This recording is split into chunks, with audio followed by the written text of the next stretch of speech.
what, in your own eyes, would be the best piece of advice you think you've given to one of your students? Best piece of advice. That's a difficult one, because not that I give out pearls of wisdom every day, but it's like my role is to essentially give advice. So it's difficult to pinpoint like any one thing and say that's changed someone's life. How about a general piece of advice that you could give to all of your students that you think they would benefit from? Patience. I think patience is. I think there's a definite tendency for people want it so bad that they rush, and it's not even from they're rushing through applying holes. You know, it's they want to be on show so much they forget to learn properly little fundamental things that they need to do. And it's, you know, it's part of the reason why I have the tiered system is so that I can, you know, focus on little bits as we go along, and then it's like, right, you've got that now, let's move you up, and then I don't have to like teach you that again because you've already got it, and you just move up, you just learn that bit, and then once you've learned that bit, you go up. And it's so patience is one of those things, and I think, to be honest, I think patience is one of the main things I learned from you. Like, because you were always so patient, like not just with me, but with everyone. Like, I can't remember ever an occasion where you weren't patient. You want to know why? Because I was never allowed the privilege of having a good coach. Yeah. I was beaten. When I first started amateur wrestling, I was a 15-year-old kid thrown in a gym full of monsters. They never even turned up there to learn wrestling. They were doormen. They were grizzled wrestlers that just wanted to tear each other apart. So when my friend and I turned up at the gym and they saw two 15-year-old kids walk in, it was lunchtime. Yeah. They thought they'd have us. So we were ripped across the mats. We used to have coconut mats because the surface of the mats they felt like a coconut shell. Yeah. We had our faces dragged across it. All our eyes were covered in mat burns. Across the crooks of our arms, covered with mat burns. Every week we were beaten and they tried to break us. We'd turn up again. No one had patience with us. So I remember that I never wanted any of my students to go through that, because it takes a lot to force yourself to return to training every week. I didn't want my students to be brought into wrestling in that way. But do you want to know my piece of general advice that I give to everybody? Be yourself. Yeah. Be yourself. Wrestling changes you. Wrestling can change you. Yeah. If you remain yourself in the business, it's a good thing. If you're a cunt, you can beat that out. If you're a cunt, be a cunt. Okay? Don't be a cunt outside of wrestling, and then inside of wrestling, be a nice guy, because you're being forced. You're being forced to yourself. Be yourself. Always be yourself. If you can't be 100% yourself, try at least to be 98% yourself. In the wrestling business, your name means something. You've got to be yourself. And unfortunately, you've got too many people in the wrestling business who are trying to be someone that they're not. Yeah, I think it's very much, you have to stand for something. You know, I always live by the idea of like where I stand is where I fall. Like I'm not gonna necessarily change. I mean, I will change what I believe in if what someone's telling me makes sense and it makes sense to me. But if it doesn't make sense, then like one of the things that I've got it plastered over there. Be humble, be respectful. be kind, because I believe in those words. Like, you know, like I like what you were saying about, you know, if you are a person, be that person. Then you know what, like, yeah, because at least as someone who is in wrestling on a day in day out basis, I know what I'm getting with you. Yeah. I'm not going to end up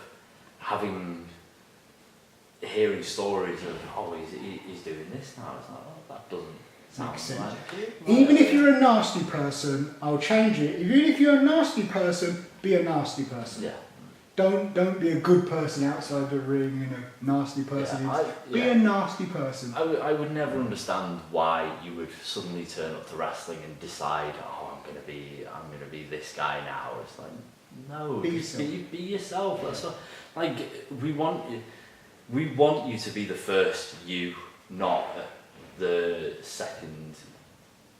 Very, very true. Other nasty guy that you've seen and heard from. Like, no, we don't want that at all. I think like, again, that was one of the things that I think yourself and like other people that have trained me have sort of always said to me, like, you just be yourself. There's nothing more genuine than someone who's actually being themselves and not trying to act like something. It is a rarity. Yeah, no, it is. I think, yeah. Especially as a coach, like I have to stand where I fall, you know, and that was something that you taught me, because you believed in a lot of things that were different, but different in a good way.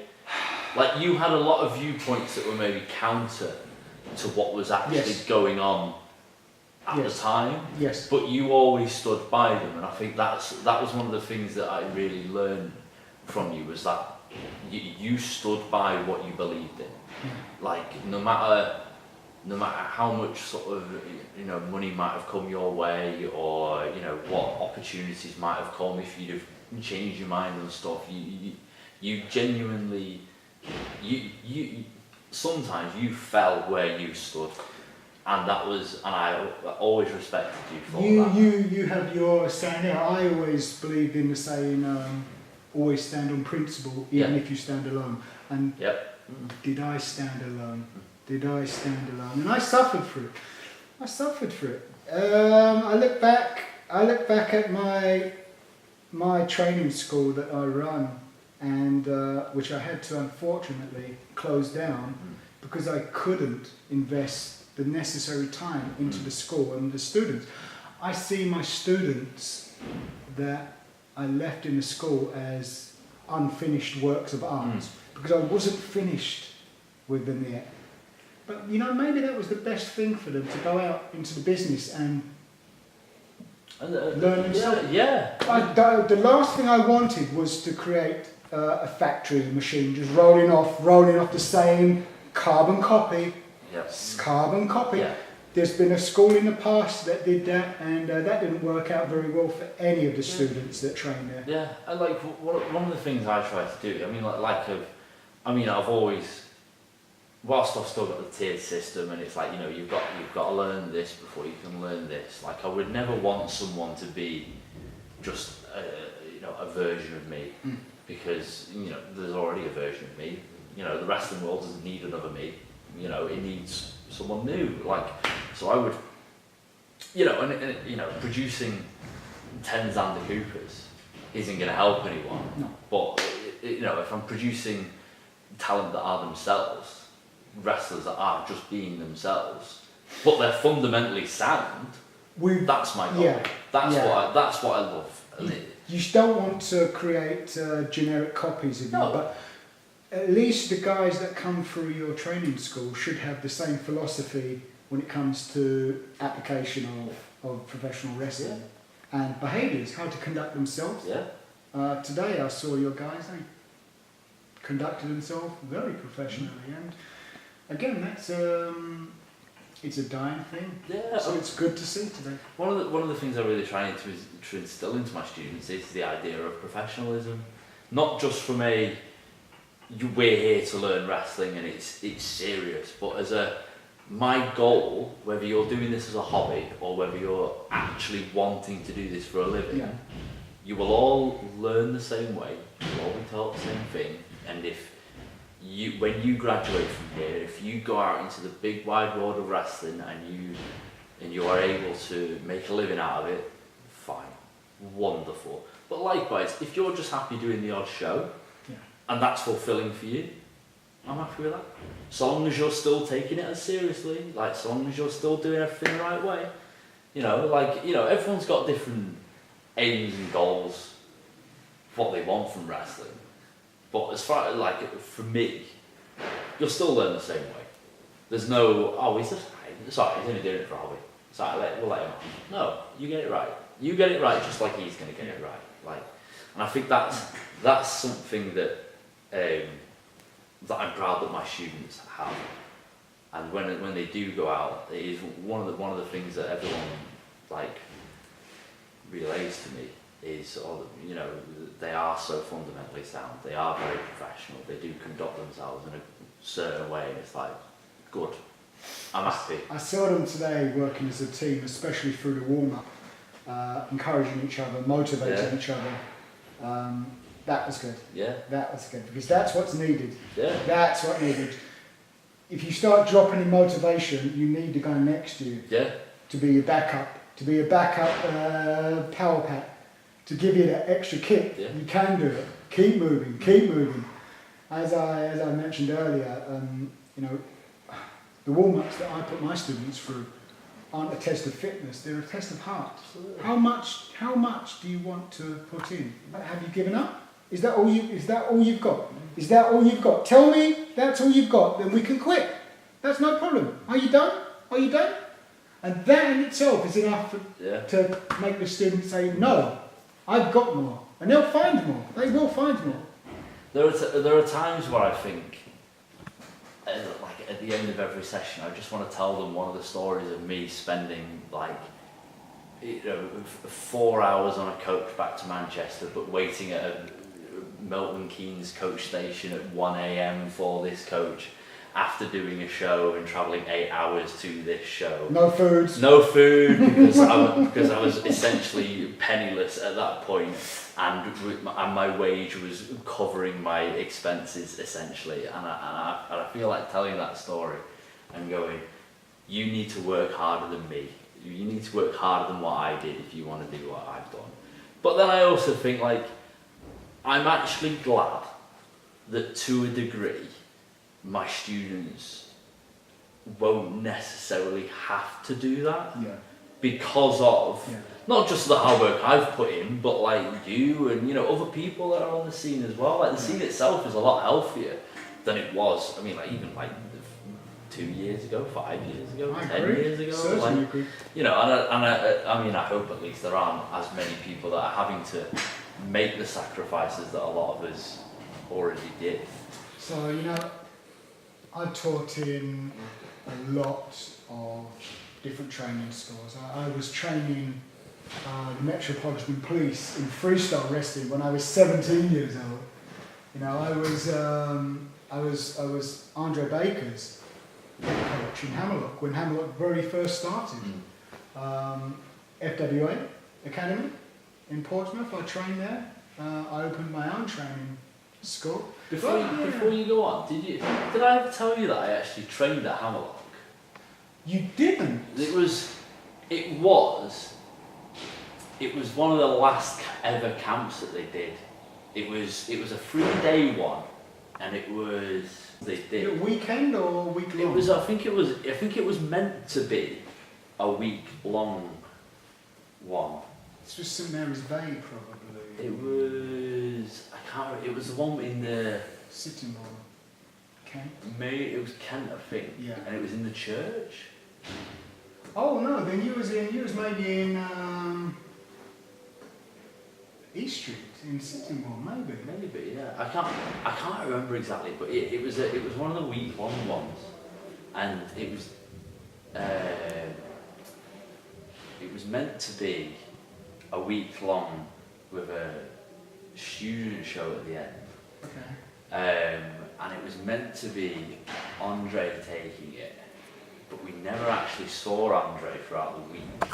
And it was a guy called Psycho Steve. I don't know if you ever met Steve. I left before Psycho Steve Yeah. started training. I mean, John Ryan was the official coach that took over, and John Ryan was one of my students. So John Ryan took over the training after I left. If Psycho Steve was the trainer out there, I'm not sure what happened, what went wrong there. I can't remember. I think because at this point, I believe I was probably in about a year and a half into wrestling. I was only really just started doing shows, and we went down, and it was like my first real experience of doing like a camp sort of thing. Yeah. And I think Hamlet were really the only company that were doing it at the time. So I turned up not knowing what to expect of anything, and you know, like I'm sure nowadays a lot of people would have kicked off at some of the stuff that went wrong, but they didn't have a hotel ready for us, so we had to sleep in the gym on crash mats. Yeah. Which I actually quite enjoyed. I think as a young 17-year-old, I was wrestling experience. Yeah. I couldn't remember if I told you that. Yeah, there you go. I mean, every time I taught, I always had somebody to be an assistant coach for me, especially throughout the academy and Hamlet days. Guys like Adam Mansfield, Muscles Mansfield. You had Alan Gallagher, one of the entourage in the FW Academy. And JRSW, my training school, I had Tanya Hughes and Graham Hughes, tremendous couple who, without those two, I wouldn't have had a training school. So the importance of having an assistant coach, I can't put enough value on it, which is why I'm so surprised. The amount of students you have, and you do it off your own back. Yeah, and I think one of the benefits is, not benefits essentially, but the reason why at the moment it is just me is because I'm currently growing, and I'm trying to build this into something bigger. And right now, unfortunately, it just means it has to take a toll on me. Yeah. For the, not in I'm gonna bear my own cross or whatever for that, but like it is a thing of, because I've got plans of what I want school to be. I'm just working on it, and I think the other thing as well is like when I do run classes, I don't run like my classes are never massive. I think like at the most my classes are about 12 people, but because everyone's split up. And I know where everyone's ability is. When I get people turning up, I know exactly what they've done and exactly what they know. So it's not like 20 people and I'm going, right, well, you know this, and you know this, and you know this, right, how do I make sure everyone's getting the best out of this? It's right, you guys are fundamentals, and you guys have done this. So I know exactly what you need to learn now. And it's same even like with the advanced guys, like they've been through the fundamentals and intermediate stuff, so I can just trust that they can, wrestle. And now it's a thing of right, here's what you need to do to, get yourself show ready. We need to do this, and this, and I can focus on like their final points a lot more then. And I think, it has its benefits, but it is something that I'm going to be looking into in the future. Is like an assistant that can essentially help. Ease the load. Ease the load a little. Yeah. And normally the assistant coaches come from your training anyway. Yeah. So it would be most likely one of the guys that you've taught yourself, who can relate to your style of teaching. That's who we trust the most. We trust that someone's going to be teaching the students in the same style as you want them to be taught in. So Graham Hughes again was one of my I met Graham. Alan Gallagher, one of the people I helped train. Adam came along with me, so he's long been in the business a long time. He's having troubles trying to get established again, but he's not giving up. He loves wrestling, and that's just a thing. never give up. Yeah. Never give up. Just keep on pushing. Keep on pushing. You know, the wrestling business is a horrible place to be in. It's a hard business to get into. It really is. Like not just from I mean, you know, like I'm sure like an older generation would say like, you know, it's easier to get your foot in the door now, which I suppose it is, but that doesn't mean it's easy to become a wrestler at all. Like it's not. There's a lot of discipline. You know, you have to be in shape.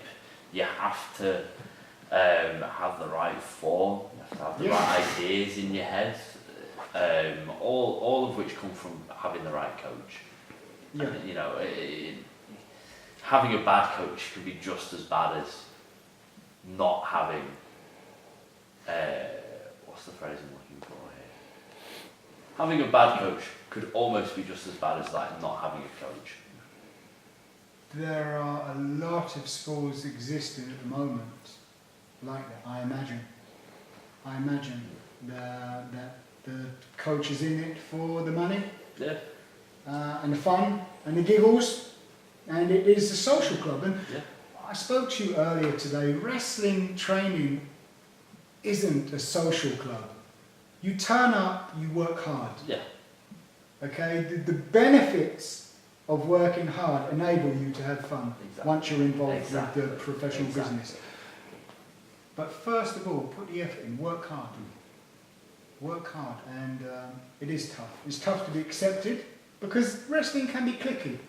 Wrestling can be very cliquey. It's a mean girls club, and if you don't fit in, you know, you'll be cast out. You'll be cast out, and then it's difficult to climb back into the centre ring again once you're on the outskirts, pushed out on the outskirts. But never give up. Yeah, I think that's your dream. Yeah, I think that, and that's something that needs to be said. Is, you know, if you've got an idea and if you've got something that you want to do, then you need to do it, and you need to be able to utter what it is in your head you want to do.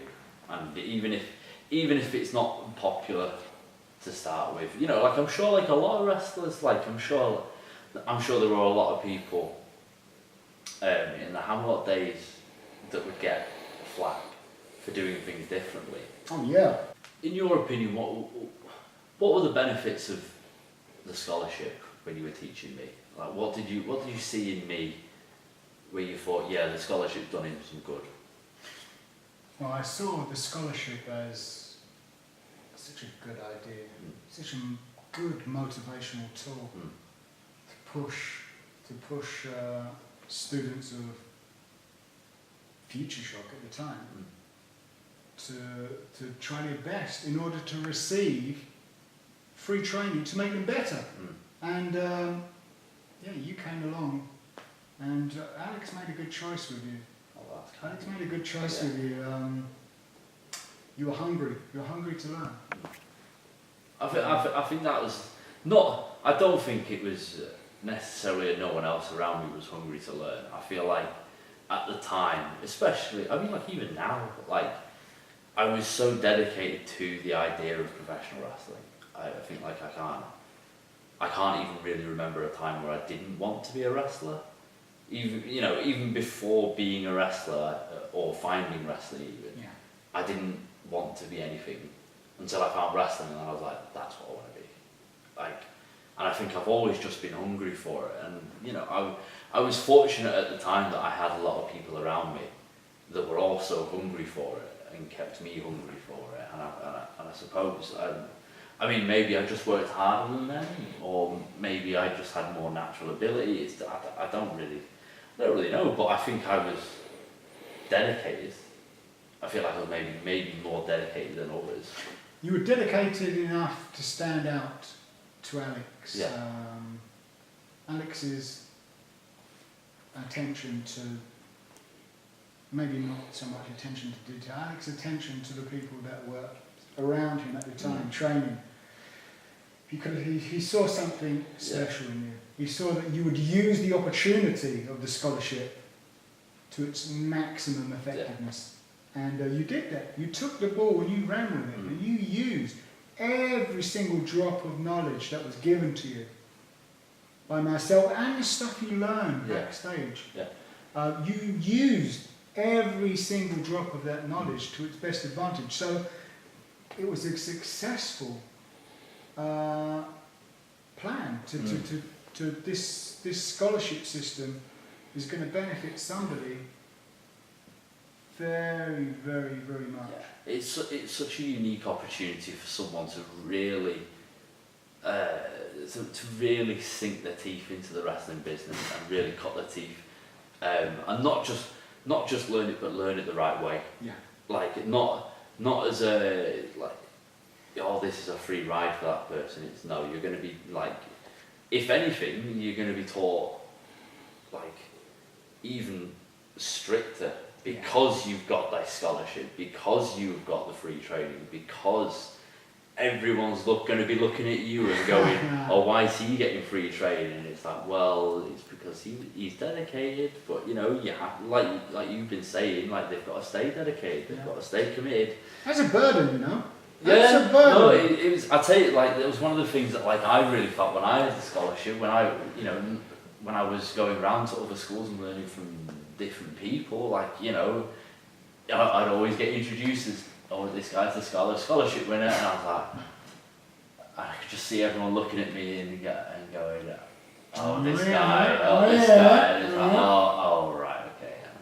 And like everyone was nice to me. There was no one that was horrible to me in any way, but I could definitely feel like there's this a pedestal, but maybe the wrong idea, but it's that everyone goes, oh, he's the scholarship guy.